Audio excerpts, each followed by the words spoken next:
This is apropos. Well, since the fall of Assad, Western capitals have been voicing concern about the risk of Islamic State militants exploiting the political vacuum in Syria.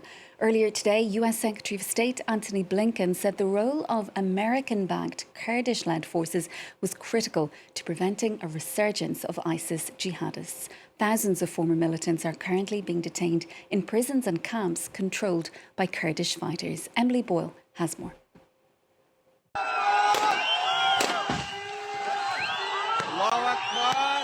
As the dust settles after the fall of the Assad regime, a new front has opened up in northeastern Syria, where Turkish-backed rebels of the Syrian National Army have made the most of the instability in the region and have attacked and seized towns previously under Kurdish control.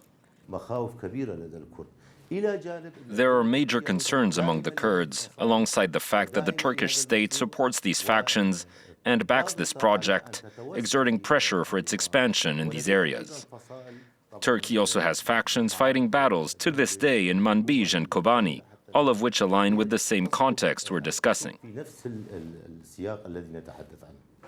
Kurdish and Arab units fighting under the banner of the US-backed Syrian Democratic Forces have been forced to pause their efforts against the jihadist group to concentrate on Turkish-backed attacks, prompting fears of a resurgence of the terrorist organization in the region. Indeed, we can definitely see that Daesh has become stronger, especially in the Syrian desert. They were hiding before, but now they are operating openly on the ground. A few days ago, they killed 3 of our comrades in Nasaka. We know that their plan is to attack Jevran prison and Al-Hol camp. The Al-Hol camp has been called an incubator for the return of the Islamic State. Approximately 50,000 former IS fighters, women and children are detained in prisons and camps controlled by the Kurds, mostly from Iraq and Syria. We want to avoid sparking any kinds of additional conflicts inside of Syria at a time when we want to see this transition to an interim government and to a better way forward for Syria. And part of that also has to be ensuring that ISIS doesn't rear its ugly head again. And critical to making sure that doesn't happen is the so-called SDF, the Syrian Democratic Forces, that we've been supporting. Turkey has repeatedly argued that the SDF are linked to independence movements in its own country. Syria's Kurdish groups say they want to be an autonomous part of Syria, though their relationship with the new leaders in Damascus remains unclear. To discuss all of this, we're joined now by Matt Broomfield. He's a freelance journalist and also the co-founder of the Syria-based Rojava Information Centre. Thanks so much for being with us, Matt. Firstly, lots of fears here in Europe about the resurgence of Islamic State potentially. More warnings today that they are starting to take advantage of the chaos on the ground in Syria. What is the actual situation as far as you're aware? Well, I mean, I think Syrian Kurdish leaders and officials are rightfully going to be quite frustrated because they've been warning about this situation for years and years. They've been reminding their Western partners there are still these 50,000 ISIS-linked individuals, including maybe 1,000 Western male former armed fighters and around 10,000 former armed fighters from Iraq and Syria.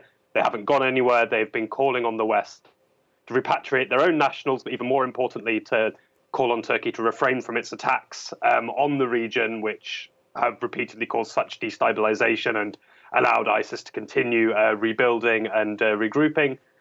And now all those warnings are coming to fruition. The particular threat comes from these camps, but there is also an increase of ISIS activity in the Syrian desert that's been detected just in the past week as well.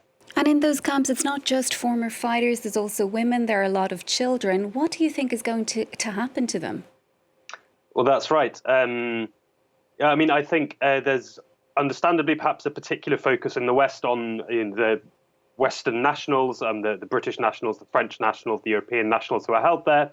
That's an issue. But there are, of course, also tens of thousands of local children there. Most of the people in this main camp, Al-Hol, are under the age of 16.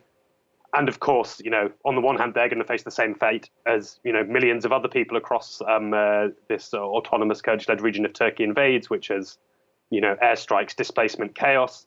But of course, in their case, there is the further extremely high likelihood that the very, very radicalized male and female ISIS leaders who are being held there will be able to do what they've been threatening and escape and begin rebuilding their caliphate, or perhaps more likely sowing more chaos in an uncertain and an increasingly militarized future for Syria.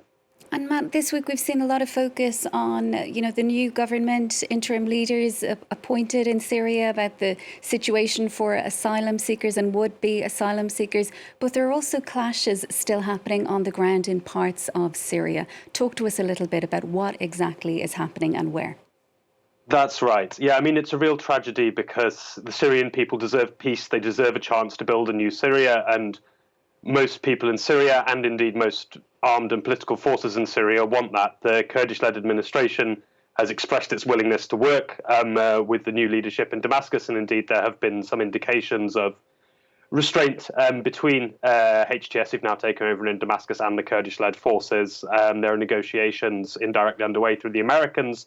And the vision there, in theory, would be for a sort of pan-Syrian, some kind of pan-Syrian agreement based on further negotiations and discussions. Unfortunately, Turkey doesn't see it that way. Turkey is hell-bent on liquidating this project in Kurdish-led autonomy south of its border. That's Turkey's number one objective in Syria, Turkey's number one foreign policy objective. And with the changes on the ground, Turkey's been able to move very quickly to become the most dominant external state in Syria, and to both launch waves of airstrikes against the Kurdish-led regions, and also to send its own militiamen, many of whom have never fired a shot in anger against Assad, to attack the Kurdish security forces, Kurdish civilians, and this Kurdish Arab coalition, with the aim of driving them out from across the border. We've seen, tens of thousands, possibly hundreds of thousands of people displaced already in this ongoing Turkish offensive, which is a real tragedy as Syrians seek to turn the page and begin a new life together.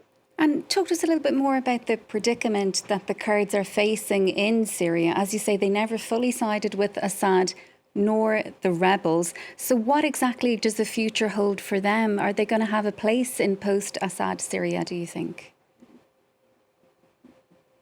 The new administration in Damascus has said that it wants to respect minority rights. It said that it is going to respect basic rights for women. It said that it's going to listen to the Syrian people. It said it's going to respect the rule of law. It remains to be seen whether HTS, this former al-Qaeda offshoot, is going to follow through on all of those promises. We, of course, those watching Syria, those living in Syria, hope that they will. But it shouldn't be forgotten that there's a model which does all of those things in north and east Syria. The federation there is by no means perfect, but throughout the Syrian conflict, it's been an island of relative stability, relative peace, relative rule of law, women's participation to a level never before seen in Syrian society. These are all positive things which this federation can contribute in a new Syrian settlement, however that might turn out. Unfortunately, it's not just up to Syrians, and Turkey is waiting hungrily over the border, looking for any opportunity it can to expand its own presence and control in Syria and to drive out the Kurds. And would it mean, do you think, accepting at some point a degree of Kurdish autonomy in the east of Syria? That's right. So, I mean, there is, as we speak now, there is autonomy in the northeast for this federation, numbering around 4 million people at the moment. That federation is actually majority Arab, so Arabs, Kurds, local minorities, Christians and Yazidis working together. There might be some changes. There will certainly be some changes to that. We might see some of these very conservative rural Arab populations preferring to throw their lot in with HTS. I believe that the Kurdish-led administration will be open to that, so long as there are particularly protections for Kurds and for minorities. At the same time, their vision is not for a Syria divided up along ethnic lines. It's not for population exchanges. And I think that would also be a sad outcome. It's for Syria's Kurds, Arabs, and the other populations living there to find a way to live together. They're all Syrians. The same flag is flying across all of Syria tonight. But sadly, there are still armed campaigns going on aimed at driving the Syrian Kurds and Arabs out from their cities in the northeast. And there's some further uncertainty on the horizon in the form of Donald Trump. He's been sceptical about US involvement in Syria. There's nearly 1,000 American troops there currently in the east of the country. They're partnering, as you know, with Kurdish forces to prevent that ISIS resurgence. But is that mission under threat from January?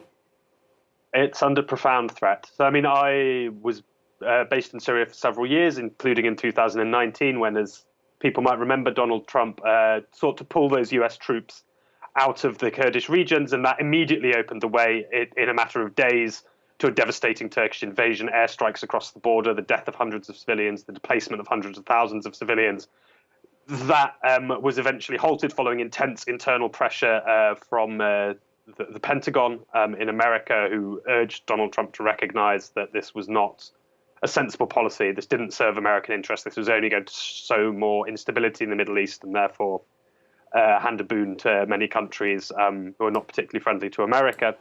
With Donald Trump coming back and having already signaled that he doesn't understand or see the importance for this US presence in the region, it's very likely that Erdogan is hoping he can complete what he started in 2019 and get the green light to complete that sweep south of the border and the displacement of the Kurds and all that they've tried to build, and all of the efforts they've put in to defend the West from ISIS in the coming, possibly even weeks.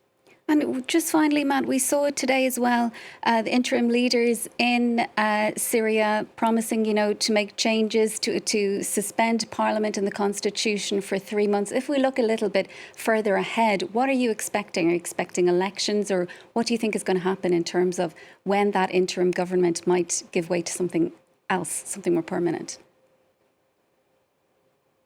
I think it's very hard to say. HTS have been doing a very good job of communicating to the outside world in particular, but also to minorities and communities within Syria, that they are willing to engage in some degree of moderation of their approach. But when we can look at the situation in Idlib, where HTS have ruled millions of Syrians for the past few years, they have moderated on some points. There have been less of the sort of the executions which HTS has previously committed, even for apostasy, witchcraft.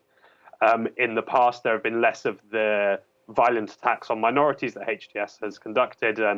But at the same time, the government in Idlib, of course, remains deeply authoritarian, a deeply conservative interpretation of Islam. There's no room for criticism, freedom of expression. There's not much freedom for women. Thousands of journalists and opposition figures jailed within Idlib itself. So right now, Syrians are, of course, celebrating the fall of Assad.